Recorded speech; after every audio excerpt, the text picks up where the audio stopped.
مردم کشورهای مختلف اعتقادات و باورهای متفاوتی دارند. یکی از اینها اعتقاد به نحس یا خوشیوم بودن برخی از اعداده. این اعتقاد ممکنه که از یک اتفاق ساده شروع شده باشه و به تدریج در تار و پود فرهنگ اون کشور رشد و نفوذ کرده باشه. آدم‌ها به خاطر این اعتقادشون حاضرن تصمیمشون برای سفر یا خرید یک خونه رو تغییر بدن. گاهی حتی حاضر میشن که بچهشون رو دیرتر یا زودتر از موعد به دنیا بیارن تا با این اعداد تلاقی پیدا نکنن. اما تا حالا از خودتون پرسیدید که این اعتقادات از کجا میاد و چرا برخی از اعداد نحس هستند؟ در این ویدیو براتون توضیح میدم. من هدیه میری مقدم هستم و در کانال یوتیوب به من بگو چرا مختصر و مفید به چراهای جهان پیرامون پاسخ میدم.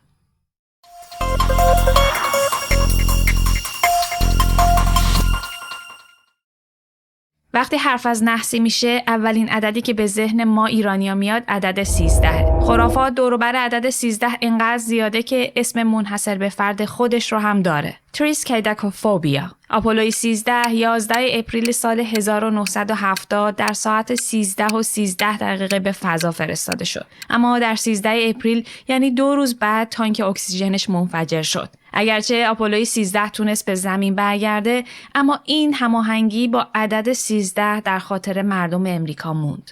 در آمریکا بین 17 تا 21 میلیون نفر اعتقاد دارن که 13 عدد نحسیه. خیلی از برجای آمریکا طبقه 13 هم ندارند و مستقیما از طبقه 12 هم به طبقه 14 میرن.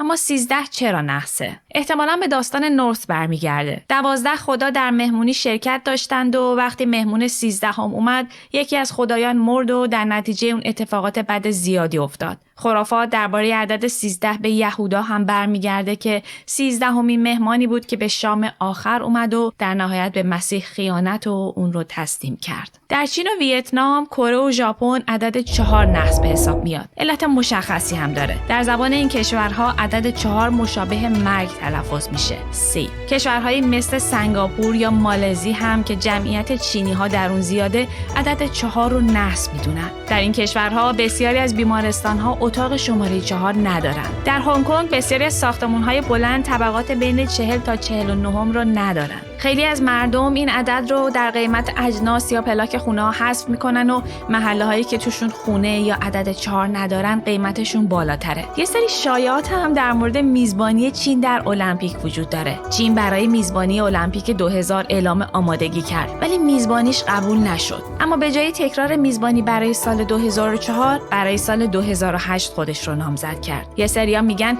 علت این اقدام این بوده که مردم چین عدد 4 رو نحس میدونن. اما بریم به ایتالیا. در ایتالیا عدد 17 نحسه. در زبان لاتین این عدد رو به این شکل می‌نویسن که اگه یکم جابجاش کنیم میشه این ترکیب که ترجمه تقریبیش میشه من مردم یا زندگیم تموم شده. در کتب عهد عتیق به سیل بزرگ و مخربی اشاره میشه که در تاریخ 17 ماه اتفاق افتاده. هواپیمایی ایتالیا ردیف 17 نداره. جالبه بدونید عدد 13 که در همه جای دنیا نحسه در ایتالیا عدد خوششانسیه. در افغانستان عدد 39 نحس به حساب میاد. ریشه این باور معلوم نیست اما در افغانستان امروز عدد 39 رو مرتبط به کارگران جنسی میدونن. یه سریا میگن ریشش به یک دلال کارگران جنسی در هرات برمیگرده. این آدم با ماشین گرون قیمتش کارگران جنسی رو تو شهر جابجا میکرده و تو پلاک ماشینش عدد 39 وجود داشته. در زبان پشتو تلفظ 39 شبیه گاو مرده است که در زبان عامیانه برای صدا کردن دلال کارگران جنسی هم استفاده میشه. در افغانستان ماشین‌هایی که پلاکشون عدد 39 رو داره به سختی فروش میرن. سال 2011 در افغانستان مصادف میشد با سال 1390 شمسی. در این سال پلاک ماشین‌های جدید باید با عدد 39 شروع میشد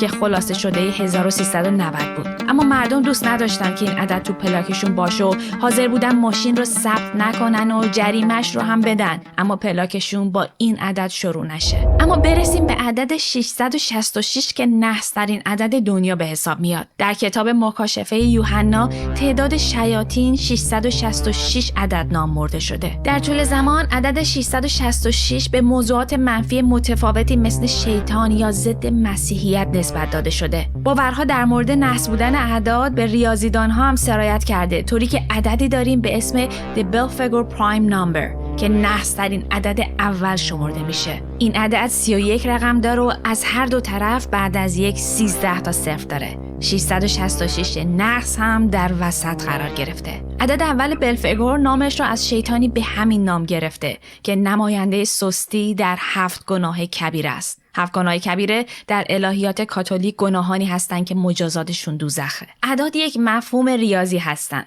اما این داستانهای پشتشونه که معناهای متفاوتی به اونها میده. برای برخی مقدس میشن و برای بقیه نماد نحسی و بدیومنی. شما چی فکر میکنید؟ آیا به این ارتباطات باور دارید؟